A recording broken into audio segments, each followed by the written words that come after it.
क्यों आए हो यहाँ? जंगल की उस वीरान सड़क पर आर्यन की सांसें उसके कदमों से ज्यादा तेज चल रही थी। उसे समझ नहीं आ रहा था कि वो रास्ता भटक गया है या फिर रास्ता खुद उसे कहीं और ले जा रहा है। उसके हाथ में मौजूद कैमरा, जो कुछ देर पहले तक उसका सबसे बड़ा हथियार था, अब उसे एक भारी बोझ लग रहा था। आर्यन ने एक पल के लिए रुककर अपनी ली हुई आखिरी तस्वीर को जूम करके देखा। स्क्रीन पर जो दिखा उसे देखकर उसके पैरों के नीचे से जमीन खिसक गई।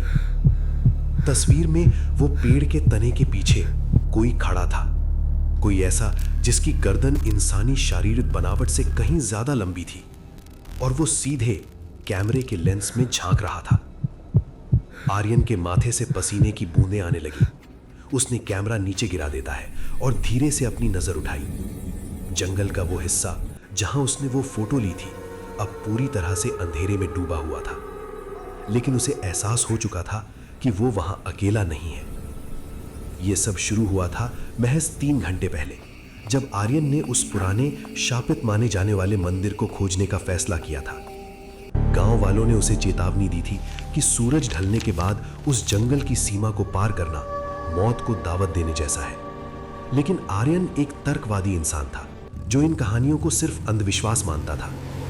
जब वो जंगल में दाखिल हुआ तब शाम ढल रही थी, गोधूली बेला, वो वक्त जब दिन और रात मिलते हैं। भारतीय मान्यताओं में यही वो समय होता है जब दूसरी दुनिया के दरवाजे खुलते हैं। आर्यन अपनी बाइक को सड़क के किनारे खड़ी करके पैदल ही झाड़ियों के बीच बने उस पगडंडी पर चल पड़ा था।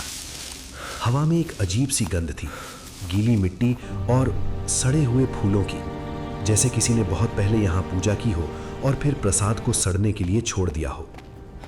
करीब 20 मिनट चलने के बाद उसे वो दिखाई दिया, पेड़ों की विशाल जड़ों के बीच जकड़ा हुआ काले पत्थर का वो मंदिर। मंदिर का गुंबद टूट चुका था और दीवारों पर उगी काई ने उसे हरे रंग की चादर उड़ा दी थी। लेकिन अजीब बात यह थी कि मंदिर के मुख्य द्वार पर लगा तांबे का कलश अब भी चमक रहा था, मानो कोई रोज उसे साफ करता हो। आर्यन ने अपना लाइट ऑन किया।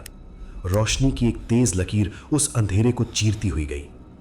जैसे ही उसने मंदिर की चौखट पर कदम रखा, बाहर के जंगल का शोर अचानक थम गया। झींगुरों की आवाज, हवा की सरसराहट, सब कुछ गायब। वहां सिर्फ एक आवाज थी, एक भारी गहरी खामोशी जो कानों में चुभ रही थी।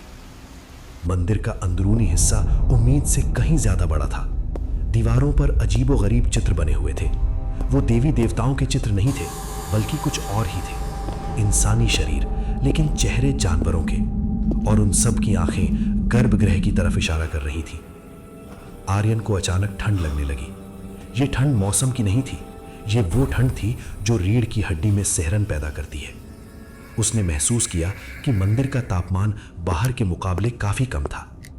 वो धीरे धीरे मुख्य गर्भगृह की ओर बढ़ा।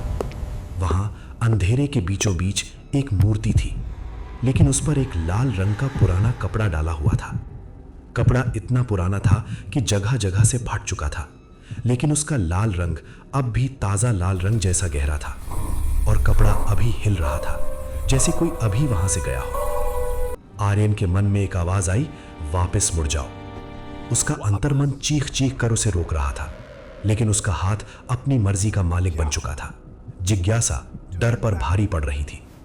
उसने कैमरा सेट किया। वो इस मूर्ति की तस्वीर लेना चाहता था। उसने लेंस का फोकस सेट किया। उसने बटन दबाया, लेकिन नहीं दबा। कैमरा जाम हो गया था। आर्यन ने बैटरी चेक की, फुल थी। उसने फिर कोशिश की। इस बार स्क्रीन पर एरर नहीं आया, बल्कि स्क्रीन पूरी तरह से काली हो गई, और उस काली स्क्रीन में उसे अपने पीछे एक परछाई दिखाई दी। आर्यन ने एक झटके में पीछे मुड़कर देखा। वहां कोई नहीं था, सिर्फ खाली मंडप और पत्थर के खंभे थे। लेकिन अब उसे यकीन था कि कोई उसे देख रहा है। वो नजरों की चुभन महसूस कर सकता था।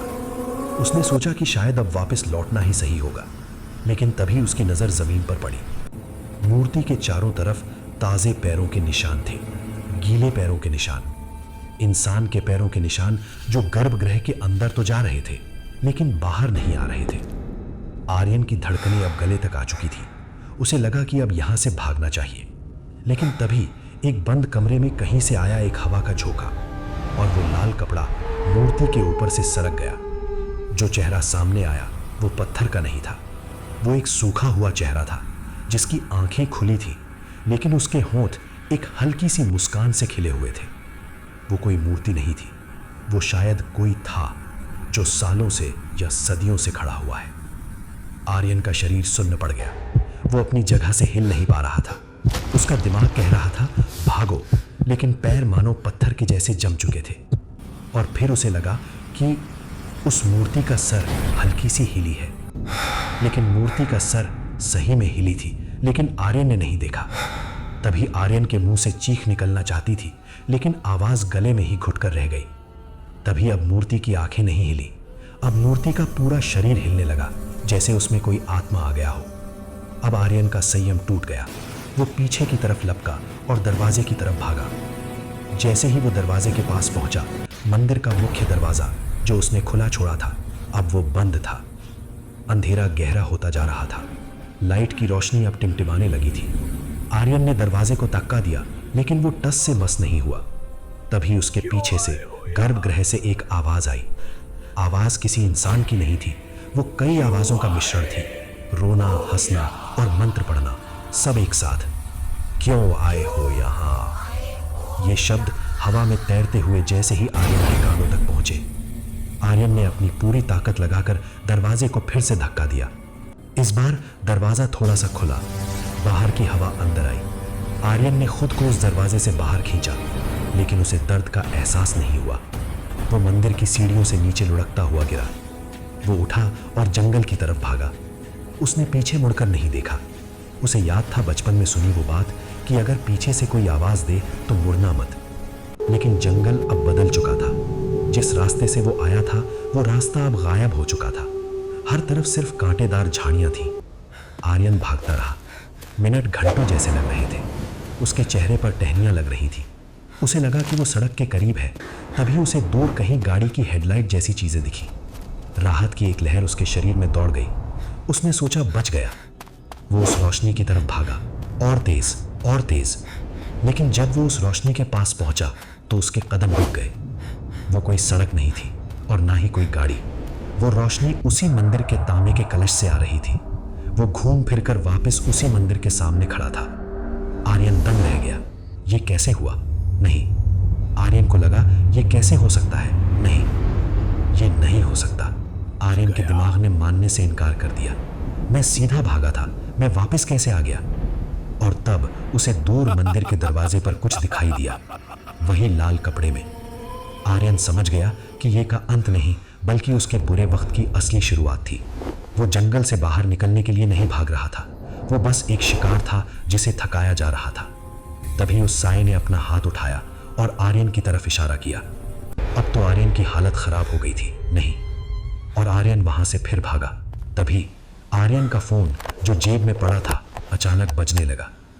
अजीब बात यह थी कि जंगल में नेटवर्क नहीं था, फिर फोन कैसे बज रहा था? आर्यन ने कांपते हाथों से फोन निकाला। स्क्रीन पर अननोन लिखा था। उसने कॉल नहीं उठाया, बस स्क्रीन को देखता रहा। और तभी आसमान में जोरों से बिजली और बादल गरजे और एक आवाज आई, क्यों आए हो यहाँ? और अचानक आर्यन की आंखों के सामने पूरे मंदिर में अंधेरा छाने लगा, और उसी अंधेरे में वही लाल कपड़ा।